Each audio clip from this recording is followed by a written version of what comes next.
Nah teman-teman, ini ada salah satu ayam yang kemarin kita bikinin video teman-teman. Sekarang dia ngorok teman-teman. Jadi akan aku karantina untuk sementara waktu ya teman-teman, dan jauhkan dari teman-teman yang lain ini biar nggak menular.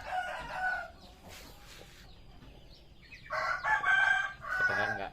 Lumayan ngorok teman-teman. Nah, oke. Nah teman-teman, seperti biasa saya memisahkan ayam yang terkena ngorok atau sakit, kita taruh sini dulu teman-teman ya, untuk sementara waktu.